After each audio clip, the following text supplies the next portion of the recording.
नीलाम्बुजश्यामलकोमलाङ्गं सीतासमारोपितवामभागं पाणौ महासायकचारुचापं नमामि रामं रघुवंशनाथम्। आइए श्री राम कथा को हम प्रारंभ करें।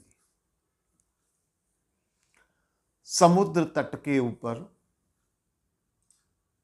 बानर खड़े हैं। समुद्र को कौन लांघ सकता है, इसी पर चर्चा हमारी चल रही है। जामवंत जी और अंगद जी, इन दोनों को लेकर के मैंने पिछले भाग में कहा था, जामवंत जी समुद्र लांघ सकते हैं, लेकिन वो कहते हैं कि ये जवानी में मैं कर सकता था, अब बुढ़ापा आ गया। अंगद जी कहते हैं, अंगद कयों जाऊं में पारा, जी संशय कछु फिरती बारा। और इन दोनों के बीच को लेकर के मैंने आपसे चर्चा करी थी। अंगद जी भूतकाल को देखते हैं, जामवंत जी बूढ़े भूतकाल को देखते हैं, और अंगद जी युवा हैं, भविष्य काल को देखते हैं।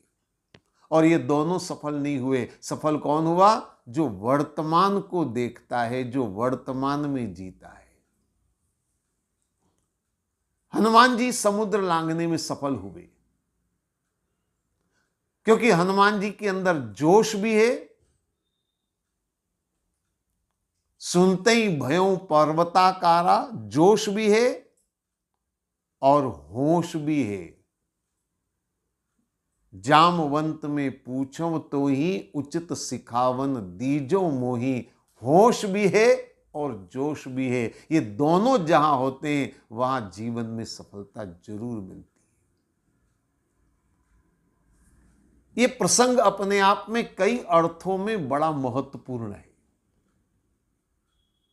जामवंत जी हनुमान जी को प्रेरित करते हैं, का चुप साधि रहो बलवाना, पवन तनय बल पवन समाना, बुद्धि विवेक विज्ञान निधाना। जामवंत जी ने 4 बातें सामने रखी हैं। ये आशीर्वाद भी है और शिक्षा भी है, सीख है।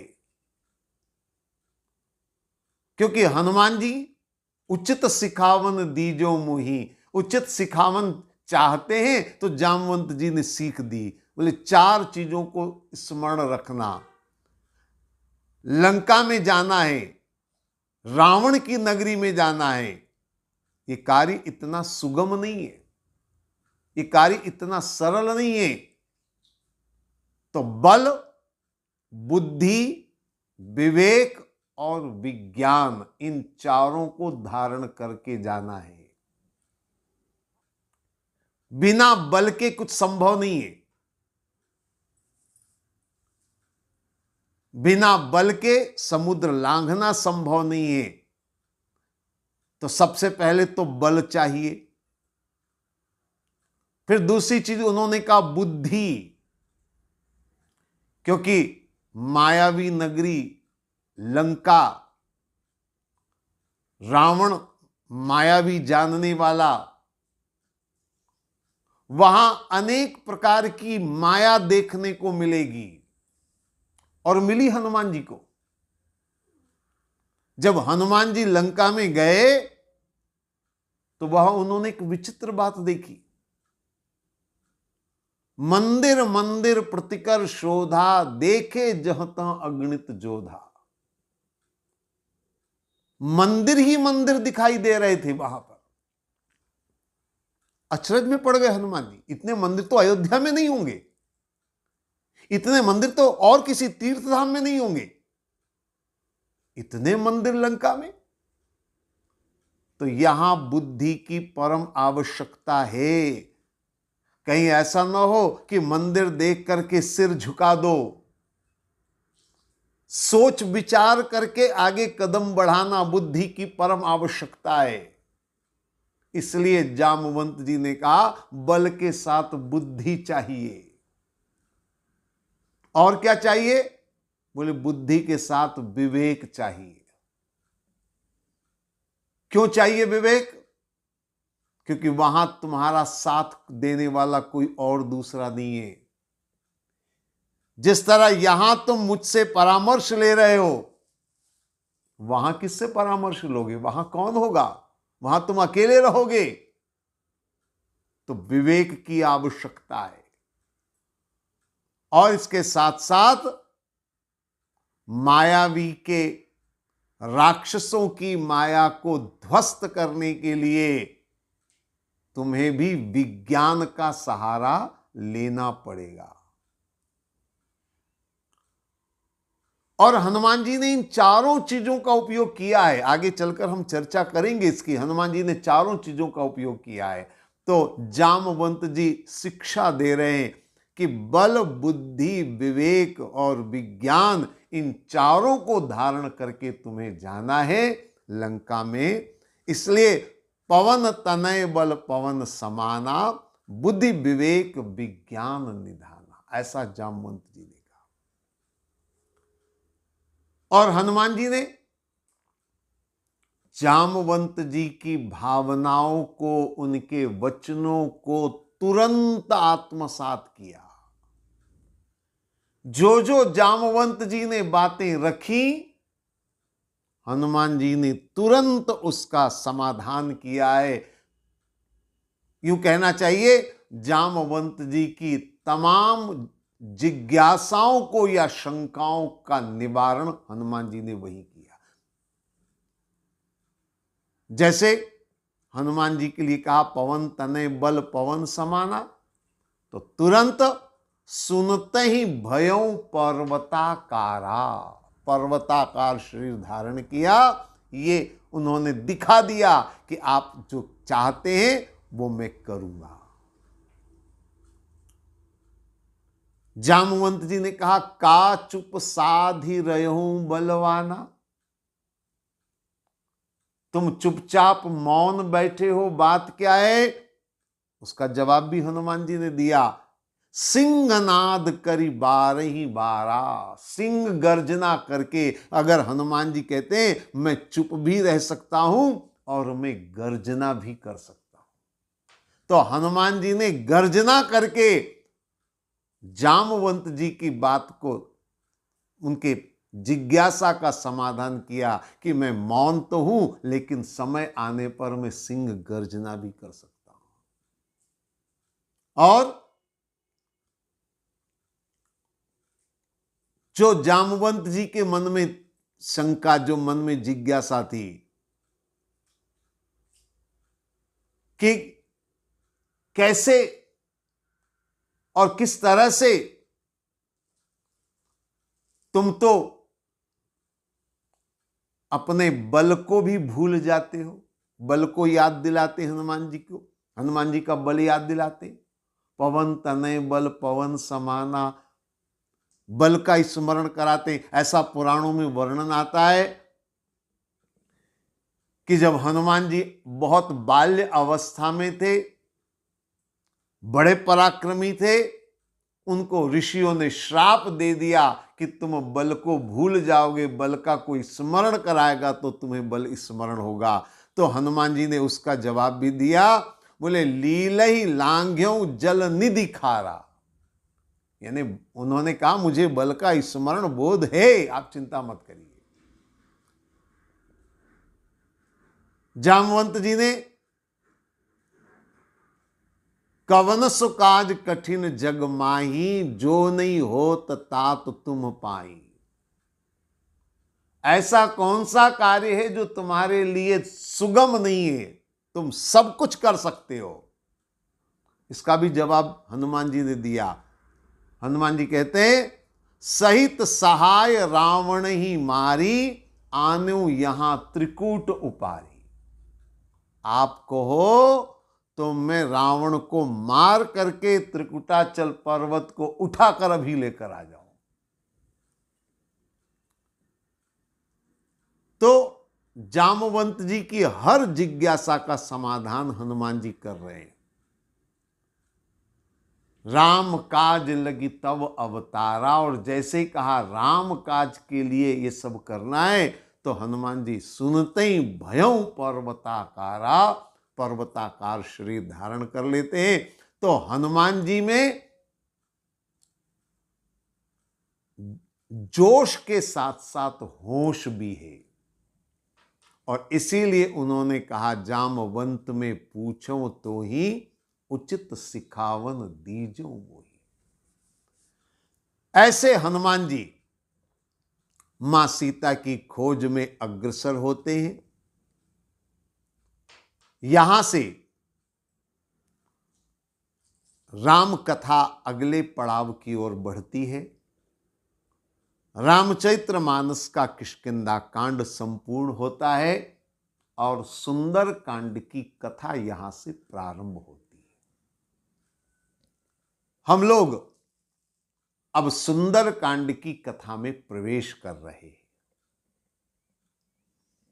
सुंदर कांड शब्द को लेकर के अक्सर एक सवाल मन में पैदा होता है। कई लोगों के मन में एक विषय है जिसको लेकर विचार उत्पन्न होता है, और वह मन में जिज्ञासा ये उत्पन्न होती है कि इस कांड का नाम सुंदर कांड ही क्यों रखा गया। क्योंकि रामचरितमानस के जितने कांड हैं, अगर उनको आप देखें, वो सारे नाम किसी घटना पर या स्थान विशेष के आधार पर रखे गए हैं। जैसे बालकांड बहुत स्पष्ट है। भगवान राम की बाल लीलाओं का वर्णन होने के कारण उस कांड का नाम बालकांड रखा गया। एक और बात, बाल अवस्था जीवन की प्रारंभिक अवस्था होती है, और राम कथा का वह प्रारंभिक अध्याय है, प्रारंभिक कांड है, इसलिए भी उस कांड का नाम बाल कांड रखा गया। बाल माने प्रारंभ, जीवन का प्रारंभ बाल अवस्था, और राम कथा का प्रारंभ बाल कांड, यानी बाल से कथा प्रारंभ हो रही। अयोध्या कांड आप सब जानते हैं। अयोध्या कांड का संबंध अयोध्या से है। पूरी कथा अयोध्या कांड में जितनी कथा है, उस सब का संबंध अयोध्या नगरी से है। अयोध्या का राजा कौन बने, अयोध्या का राज सिंहासन उसके ऊपर कौन विराजे, राम राजा बनेंगे कि भरत राजा बनेंगे, लेकिन पूरी कथा अयोध्या से संबंधित है, इसलिए उस कांड का नाम अयोध्या कांड रखा गया। इसके बाद है अरण्य कांड। अरण्य माने जंगल। अयोध्या कांड तक भगवान राम चित्रकूट में वास करते, लेकिन जब अरण्य कांड आता है तो भगवान अरण्य की ओर, जंगल की ओर प्रस्थान करते,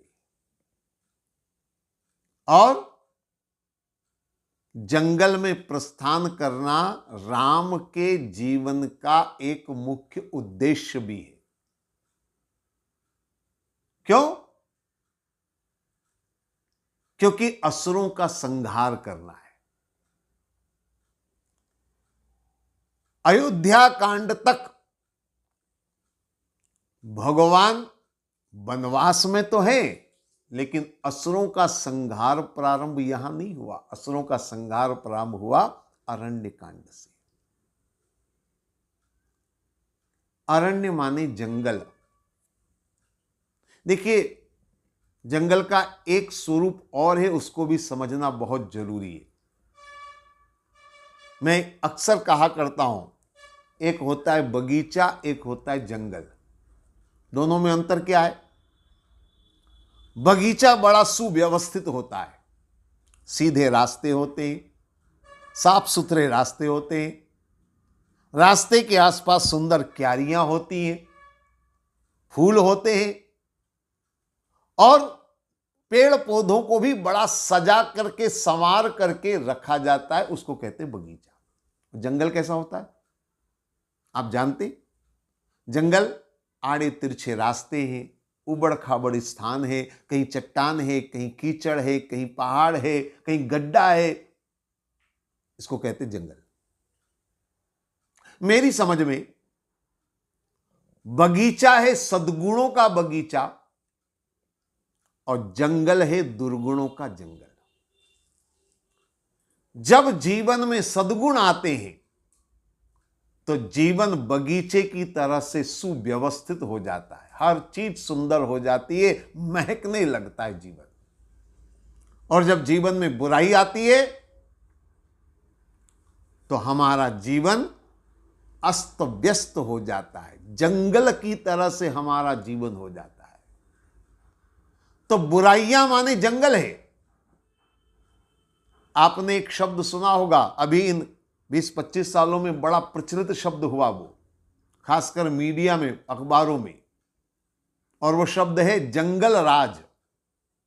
यानी जहां अराजकता होती है, जहां असामाजिक तत्व हावी होते हैं, जहां कानून व्यवस्थाएं ध्वस्त हो जाती हैं, गुंडागिर्दी होती है, उसको कहते हैं जंगल राज।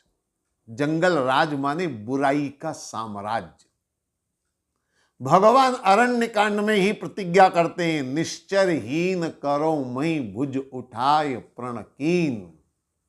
अरण्य, अरण्य माने जंगल, अब मैं जंगल राज समाप्त करूंगा, क्योंकि राम राज्य की स्थापना के लिए भगवान आगे बढ़े हैं। तो अरण्य यानी जंगल के विकारों को, जंगल की बुराइयों को, जंगल के असुरों को समाप्त करना है। इसलिए इस कांड का नाम अरण्य कांड रखा गया। किष्किंधा कांड, किष्किंधा कांड की सारी कथा किष्किंधा पर्वत के इर्द गिर्द है। किष्किंधा पर्वत जहां पर सुग्रीव निवास करते हैं, तो इसलिए वहीं पर भगवान राम का हनुमान जी से मिलन हुआ, सुग्रीव से मिलन हुआ, और मां जानकी की खोज के लिए वानर सेना प्रस्थान करती। तो किष्किंधा कांड पूरा किष्किंधा पर्वत के साथ चलता है, ये उस कथा का आधार है। सुंदरकांड छोड़ दीजिए, अभी लंका कांड। लंका कांड की पूरी कथा लंका के केंद्र में है, क्योंकि लंका में भगवान राम सेना सहित पहुंचते हैं, राम रावण युद्ध होता है, असुरों का संहार होता है, लंका पर राम की विजय होती है, इसलिए लंका कांड नाम रखा गया। और उत्तरकांड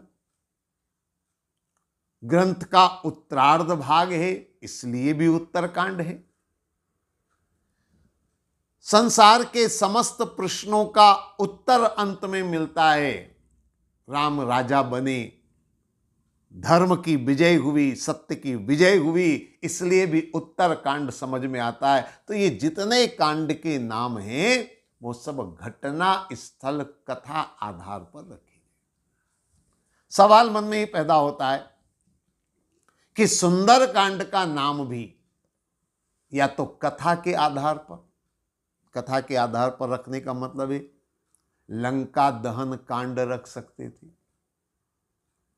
या सीता खोज कांड रख सकते थे। ऐसा नाम जो कथा से मेल खाता हो, ऐसा नाम रखा जा सकता था।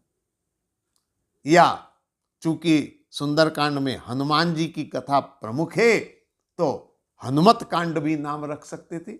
और वैसे भी हनुमान जी के उपासक सुंदरकांड का पठन पाठन पारायण करते हैं, तो हनुमत कांड भी नाम हो सकता था व्यक्ति विशेष के आधार पर।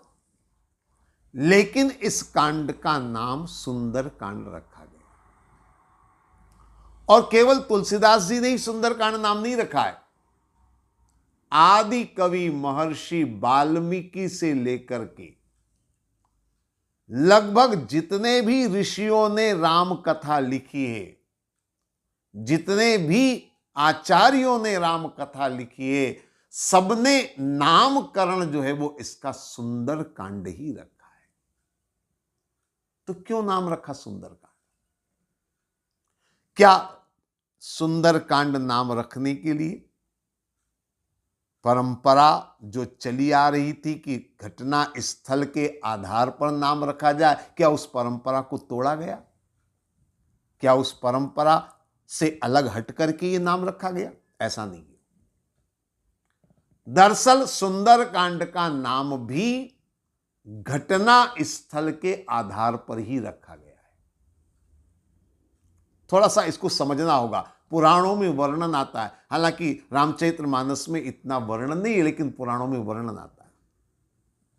और वर्णन ही आता है, त्रिकुटाचल पर्वत के 3 शिखर थे, नील, सुवेर और सुंदर। नील शिखर पर लंका बसी हुई थी। सुवेर मैदानी भाग है जहां राम रावण का युद्ध हुआ, और सुंदर नामक शिखर पर अशोक वाटिका थी जहां सीता जी विराजमान।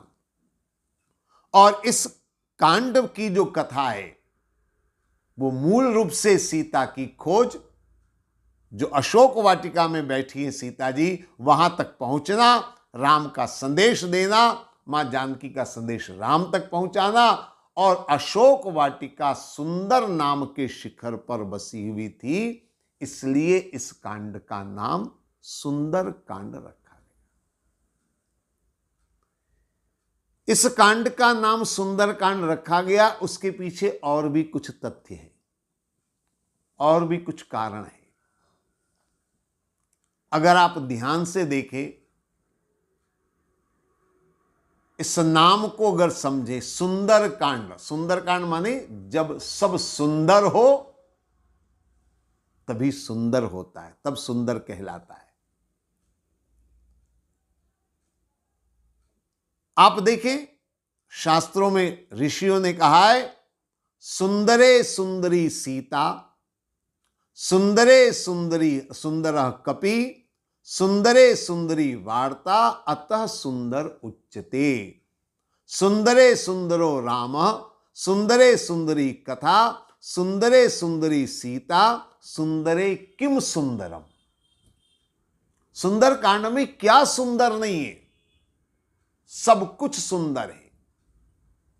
पग पग पर आपको सुंदरता दिखाई देगी।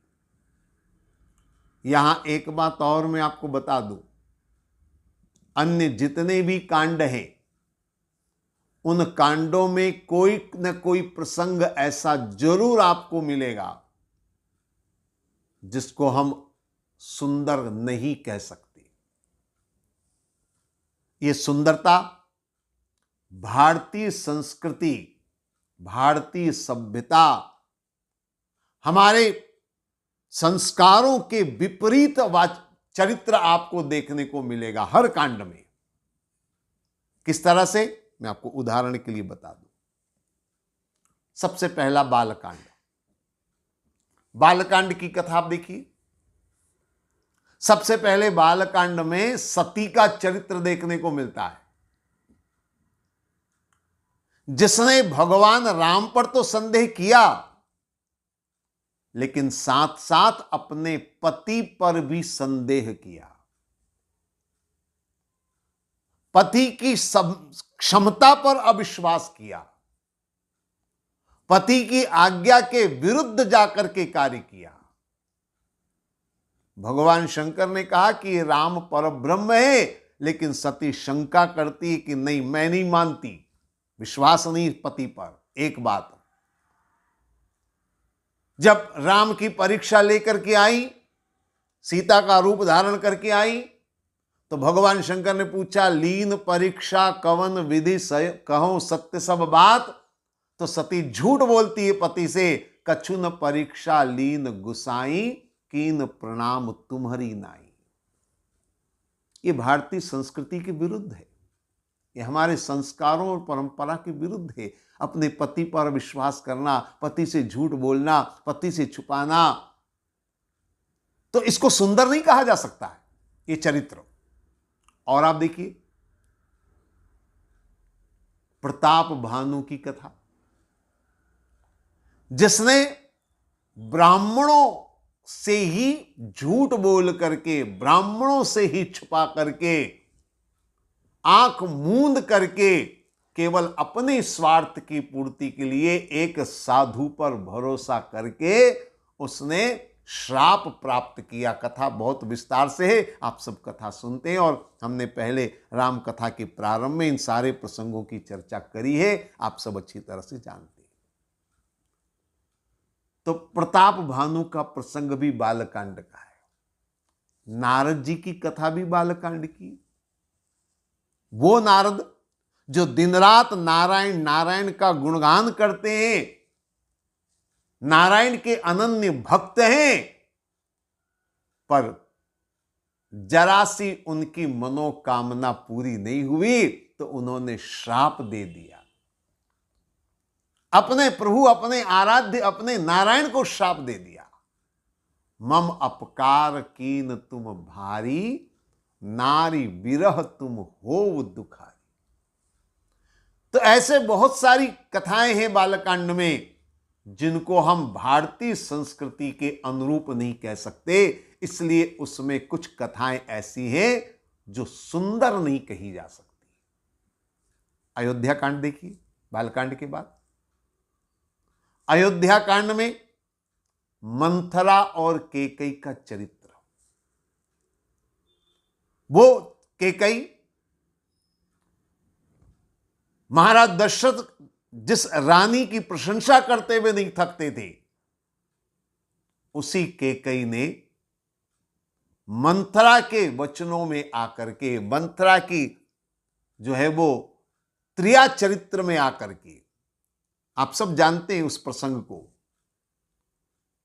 मंथरा का त्रिया चरित्र आप जानते हैं। नारी चरित्र कर धारी आंसू, को नृप होव हमई का हानि, चेरी छाड़ अब होव की रानी, जारे जोग स्वभाव हमारा, अनभल देख न जाए तुम्हारा। ऐसी मीठी चिकनी चुपड़ी बातें करके केकई को अपने वश में किया, और केकई ने अपने विवेक को त्याग करके, वो केकई जो दिन रात राम का गुणगान गाती थी, उसने राम के लिए वनवास मांगा, और महाराज दशरथ ने कहा मेरे प्राण चले जाएंगे, लेकिन केकई अपने इरादे से टस से मस नहीं हुई, जिसका परिणाम निकला महाराज दशरथ का मरण। तो आप सोचिए, जो स्त्री अपनी हठ धर्मिता से अपने सुहाग को उजाड़े, उसके चरित्र को हम सुंदर कैसे कह सकते हैं? वो असुंदर ही कहा जाएगा। तो अयोध्या कांड में ये असुंदर है। अरण्य कांड को देखिए, अरण्य कांड के अंदर आप देखेंगे तो अरण्य कांड के अंदर आपको दिखाई देगा शूर्पणखा का चरित्र, जो अपनी वासना को पूर्ण करने के लिए अपनी नाक कटवाने को तैयार है। तो बताइए, ऐसे चरित्र को सुंदर कैसे कहा जा सकता है? ये संपूर्ण नारी जाति के लिए एक महत्वपूर्ण प्रसंग है कि वासनामय होने का दुष्परिणाम किस तरह से सामने आता है। तो ये नारी के जीवन का एक बड़ा महत्वपूर्ण प्रसंग है, लेकिन ये सुंदर चरित्र नहीं है भारतीय संस्कृति के अनुसार, इसको असुंदर कहा जाएगा। किष्किंधा कांड देखिए, किष्किंधा कांड में बाली और सुग्रीव की कथा, बाली का दोषपूर्ण चरित्र, जो अपने निर्दोष भाई के प्राणों का प्यासा बन गया। इतना ही नहीं, कमजोर सुग्रीव को भगा करके सुग्रीव की पत्नी को अपने पास रख लिया। यह भारतीय मर्यादा और भारतीय संस्कृति के अनुरूप नहीं कहा जा सकता है। इसलिए किष्किंधा कांड में भी ऐसा चरित्र है, ऐसा वर्णन है, ऐसे पात्र की कथा है जिसका चरित्र सुंदर नहीं है। फिर लंका कांड, सुंदरकांड को छोड़ दीजिए, अभी लंका कांड की बात करिए। लंका कांड में मंदोदरी का चरित्र, जिसको हम महान पतिव्रता नारी कहते हैं, लेकिन मंदोदरी के चरित्र में भी लंका कांड का अगर आप वर्णन पढ़ें, लंका कांड की कथा सुने, तो लंका कांड में मंदोदरी अपने पति को निर्लज्ज जैसे शब्दों का प्रयोग करके संबोधित करती है। यह दोषपूर्ण चरित्र मंदोदरी का देखने को मिलता है। और उत्तरकांड में तो धोबी चरित्र है ही, आप सब जानते हैं, जिसने भगवान राम और माता जानकी के पावन चरित्र पर लांछन लगा करके यह सिद्ध किया कि दोषपूर्ण चरित्र किसको कहते हैं। तो ये सभी कांडों में दोषपूर्ण चरित्र है जिसको असुंदर कहा जाए, लेकिन सुंदर कांड एकमात्र ऐसा कांड है जिसमें किसी पात्र के चरित्र में कोई मर्यादाहीनता नहीं है, कोई अशिष्टता नहीं है, किसी तरह का कोई लांछन उनके चरित्र पर देखने को नहीं मिलता। सुंदरकांड में तो हर चीज सुंदर है। तुलसीदास जी लिखते हैं, सिंधु तीर एक भूधर सुंदर, सबसे पहले जिस चट्टान पर हनुमान जी ने पांव रखा वो भी सुंदर। आगे बोले, कनक कोट विचित्र मणिकृत सुंदरायतना घना, हनुमान जी की नजर पड़ी, वो सुंदर था। और आगे बोले, लाग देख सुंदर फल रूखा, फल को देखते हैं अशोक वाटिका में तो वो भी सुंदर है। और तब देखी मुद्रिका मनोहर, राम नाम अंकित अति सुंदर, वो मुद्रिका भी सुंदर। सावधान मन कर पुनि शंकर, लागे कहन कथा अति सुंदर, जो कथा है वो भी सुंदर है। और सटसन विनय कुटिल सन प्रीति, सहज कृपण सन सुंदर नीति, सुंदरकांड की नीति भी सुंदर है, कथा भी सुंदर है। और इसीलिए कहा गया, मन भावन कांचीपुरम, हनुमत चरित ललाम, सुंदर सानु कथा तथा याते सुंदर नाम, इसलिए इस कांड का नाम सुंदर कांड रखा गया। तो सुंदर कांड का नाम सुंदरकांड क्यों रखा गया, आज हमने थोड़ी सी चर्चा करी। अब सुंदरकांड की कथाओं पर चर्चा हम आगे से करेंगे। आज इतना ही। ओम सर्वे भवन्तु सुखिनः, सर्वे सन्तु निरामया, सर्वे भद्राणि पश्यन्तु, मा कश्चित् दुःख भाग् भवेत्। ओम शांति शांति शांति।